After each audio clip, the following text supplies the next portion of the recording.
আলেম ওলামাদেরকে শত্রু বানিয়ে জঙ্গি রাজাকার আল বদর আল শাম রাষ্ট্রদ্রোহী দেশদ্রোহী বানিয়ে বিশ্ব মিডিয়াতে প্রচার করেছে। আর এই প্রচারের ক্ষেত্রে সবচাইতে বড় ভূমিকা পালন করেছে প্রথম আলো এবং ডেইলি স্টার। কথা ঠিক না ঠিক? কোন মুসলমানের সন্তান এই পত্রিকা পড়বেন দূরের কথা, পেশাব পায়খানা করার পরে এই পত্রিকা দিয়ে আপনারা টিস্যু ব্যবহার করবেন না। এদিকে ফিরেও তাকাবেন না আপনারা। কিসের প্রথম আলো? প্রথম আলো এই রাষ্ট্রের দুশ্মন, মুসলমানদের দুশ্মন। ডেইলি স্টার রাষ্ট্রের দুশ্মন, মুসলমানদের দুশ্মন। এই দেশের এক বরেণ্য রাজনীতিবিদ দেখলাম কয়েকদিন আগে বলছে প্রথম আলোর উপর আক্রমণ মানে গণতন্ত্রের উপর আক্রমণ। কত দরদ, কত পীড়িত! এই ভদ্রলোক এক এক সময় এক এক কথাবার্তা বলেন। প্রথম আলোর উপরে তার দরদ থাকে, বাউলদের উপর তার দরদ থাকে। শরিয়া আইন তিনি বিশ্বাস করেন না, শরিয়া আইন তিনি মানেন না। আলেমদেরকে মৌলবাদ বলেন, উগ্রবাদ বলেন। এর মানে হচ্ছে ইসলাম বিরোধী যত ন্যারেটিভ আছে সব তিনি লালন করেন। এগুলা করে তিনি বাংলাদেশে রাজনীতি করতে চান। আল্লাহর কসম, ওয়াল্লাহি ওয়া রাব্বিল কাবা, কাবার রবের কসম করে বলছি, ভারতীয় ন্যারেটিভ নিয়ে বাংলাদেশে খুনি হাসিনা থাকতে পারে নাই। সেই পথে যদি আপনারাও হাতেন, আপনাদেরকে জুতা পিটা করা হবে। এই ন্যারেটিভ গুলো তৈরি করা হয়েছে।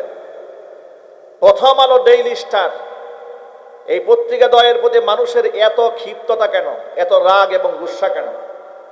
কারণ এই দেশের অসংখ্য নিরীহ ইমানদার ব্যক্তিদেরকে তারা জঙ্গি ট্যাগ দিয়ে হত্যাযোগ্য অপরাধী করে তোলে। অসংখ্য নিরীহ মানুষকে তারা খুন করার রাস্তা তৈরি করে দিয়েছে। আমার প্রিয় ভাইদের কাছে স্পষ্ট ভাষায় বলতে চাই, সারা জীবন ভরে মিথ্যা বয়ান, মিথ্যা ইতিহাস, মিথ্যা ন্যারেটিভ জাতির সামনে উপস্থাপন করে জাতির মেরুদণ্ডটা ভেঙে দেওয়া হয়েছে। প্রকৃত বন্ধুকে আমাদের থেকে দূরে সরায় দিয়ে শত্রুকে বন্ধু হিসেবে উপস্থাপন করা হয়েছে। তবে আল্লাহর খাস রহমত, মাওলানা ভাসানী রাহিমাহুল্লাহর সেই বক্তব্যটাই স্মরণ করায় দেই, যেই প্রজন্ম বুঝতে পারবে ভারত এদেশের সবচাইতে বড় শত্রু, সেই প্রজন্মই হচ্ছে শ্রেষ্ঠ প্রজন্ম। আমরাই হচ্ছি সেই শ্রেষ্ঠ প্রজন্ম। এই প্রজন্ম হচ্ছে সেই প্রজন্ম যে প্রজন্ম ভারতীয় আধিপত্যকে বৃদ্ধাঙ্গুলি দেখিয়ে জুলাই আগস্টের বিপ্লব সাধন করে ভারতের পা চাটা গোলামদেরকে লাথি মেরে দেশ থেকে তাড়িয়ে দিয়েছে। আমার প্রিয় যুবক ভাইরা, ওরা আজকে গোটা বাংলাদেশ নিয়ে ষড়যন্ত্র করছে।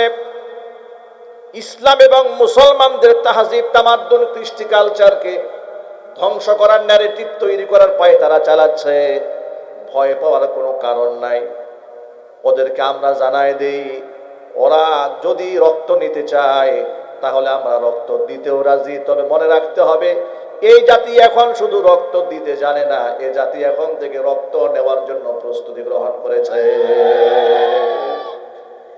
কোরআন মাজিদে আল্লাহ শুধু রক্ত দিতে বলেন নাই, মহান আল্লাহ পাক সূরা তাওবার মধ্যে বলেছেন, ইন্নাল্লাহা আশতারা মিনাল মুমিনিনা আনফুসাহুম ওয়া আমওয়ালাহুম বিআন্না লাহুমুল জান্নাহ ইউকাতিলুনা ফি সাবিলিল্লাহি ফায়াকতুলুনা ওয়া ইউকতালুন। নিশ্চয় আমি আল্লাহ ইমানদার বান্দাদের কাছ থেকে খরিদ করে নিয়েছি তার জান এবং মাল, বিনিময়ে তাকে আমি জান্নাত দিয়েছি। এখন জান মাল কেমনে খরচ করবে সে শোনো। ইউকাতিলুনা ফি সাবিলিল্লাহ, আমি আল্লাহর পথে ইমানদারেরা লড়বে, লড়াই করবে, সংগ্রাম করবে, জিহাদ করবে, কিতাল করবে। ফায়াকতুলুনা ওয়া ইউকতালুন, তারা পৃথিবী থেকে ইসলামের দুশমন যারা, আমি আল্লাহর দুশমন যারা, আমার নবীর দুশমন যারা, এদেরকে আগে দুনিয়া থেকে বিদায় করবে, প্রয়োজনে নিজের জীবনটা বিলাইয়ে দিবে। জোরে বলেন সুবহানাল্লাহ। তাহলে ইসলাম এই আয়াতে, কোরআন আল্লাহ পাকের মধ্যে, আল্লাহ পাকের এই আয়াতের মধ্যে স্পষ্ট বলে দিয়েছেন, অবশ্যই ব্যক্তি জীবন দিবে, কিন্তু জীবন দেওয়ার আগে আগে জীবন নিবে। ঠিক না? ঠিক জোরে বলেন। ইমানদার বান্দাদের বৈশিষ্ট্য হচ্ছে রুহামাউ বাইনাহুম, নিজেরা ইমানদারদের মধ্যে একে অপরের প্রতি থাকবে সহনশীল, ভ্রাতৃত্ব বন্ধন থাকবে, মোহাব্বত থাকবে, সৌহার্দ্যপূর্ণ আচরণ থাকবে। কিন্তু ইসলাম এবং মুসলমানদের দুশ্মনদের সাথে কোনো সৌহার্দ্যতা চলবে না। ঠিক না বেরে জুড়ে বলেন? তাদের ব্যাপারে আমাদের বজ্র কঠিন হতে হবে। আপনি দেখেন আমাদের বাংলাদেশের চিত্রটা একটু দেখেন। রাজনৈতিক স্বার্থে, রাজনীতির স্বার্থে একজন আরেকজনকে বন্ধু বানাতেও সময় লাগে না, শত্রু বানাতেও সময় লাগে না। কিন্তু ধর্মের ক্ষেত্রে এসে এতটা উদাসীন, এতটা গাফেল, ধর্মীয় স্বার্থে তারা বড় বড় বয়ান দেয়। কেমন বয়ান দেয় দেখেন। রাজনৈতিক নেতাদের গালি দিলে তখন সেখানে আর বয়ান থাকে না যে একটু সহনশীল হওয়া উচিত, উদারপন্থী হওয়া উচিত, ধৈর্য ধারণ করতে হবে, সমাজের শৃঙ্খলা বজায় রাখতে হবে, সবর ইখতিয়ার করতে হবে, এ ধরনের কোনো বয়ান আসে না। তখন তারা ক্ষিপ্ত হয়, রাজপথে মিছিল নিয়ে ঝাঁপিয়ে পড়ে, কিংবা শক্তি থাকলে সরাসরি হাইকোর্টে গিয়া ওই ব্যক্তির নামে রুল জারি করে, মানহানির মামলা দায়ের করে যে আমার নেতার বিরুদ্ধে এত বড় কথা বলা হয়েছে, এটা আমরা মানব না। যেই নেতারা, যে সমস্ত লোকেরা নিজের নেতারে গালি দিলে হাইকোর্টে মামলা করতে যায়, রাজপথে ঝাঁপিয়ে পড়ে, ওই সমস্ত লোকেরা আবার রহস্যজনকভাবে আল্লাহকে গালি দিলে সেখানে আবার সুশীল সেজে বলতে থাকে তাওহীদি জনতাকে যে আপনারা বেশি গরম হয়েন না, একটু ভদ্রতা বজায় রাখেন। ঠিক না বের একজনে বলেন? কিরকম দ্বিমুখী আচরণ লক্ষ্য করেন তো আপনারা। কেমন দ্বিমুখী ন্যারেটিভ এদেশে তৈরি করা হয়। এই যে মানিকগঞ্জের আবুল সরকার যখন আল্লাহর সামনে চারটা মিথ্যা অপবাদ দিল, আল্লাহর সামনে বাজে উক্তি করল, তাওহীদি জনতা ক্ষিপ্ত হয়ে গেল। তখন এই দেশের প্রথম সারির কিছু রাজনৈতিক নেতাদেরকে দেখলাম, বাউলদের জন্য মায়ার কোনো শেষ নাই। এত মায়া, এত দয়া, এত মোহাব্বত। তারা বলল তাওহীদি জনতার ব্যানারে বাউলদের উপর উগ্র ধর্মান্ধদের হামলা হয়েছে।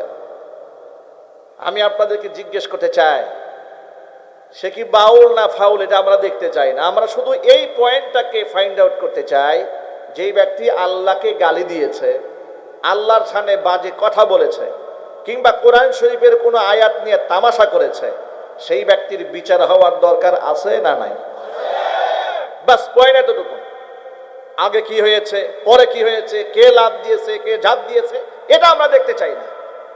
ওরা কি করে জানেন? ওরা আসল পয়েন্টটা ছেড়ে দিয়ে ওরা ডান বামের ভিন্ন ভিন্ন ইস্যুগুলাকে বড় করে পত্রিকায় ছাপায়, যাতে করে আমরা আসল কথাটা ভুলে যাই। এভাবেই তারা একটা ইস্যুর উপর ইস্যু তৈরি করে, ন্যারেটিভের উপর ন্যারেটিভ তৈরি করে গোটা 54টা বছরে অসংখ্য খুনিদেরকে বেঁচে থাকার সুযোগ করে দিয়েছে, নিরপরাধ মানুষদেরকে ফাঁসির মঞ্চে উঠিয়ে দিয়েছে। পত্রপত্রিকাগুলো চেয়েছিল শহীদ উসমান হাদির বিষয়টাকে ধামাচাপা দিয়ে অন্য কোনো ইস্যু নিয়ে রাজনৈতিক আলোচনার মধ্যে ফেলে দিয়ে ওটাকে ধামাচাপা দেওয়া যায় কিনা, এইভাবে তারা চেষ্টা করেছিল।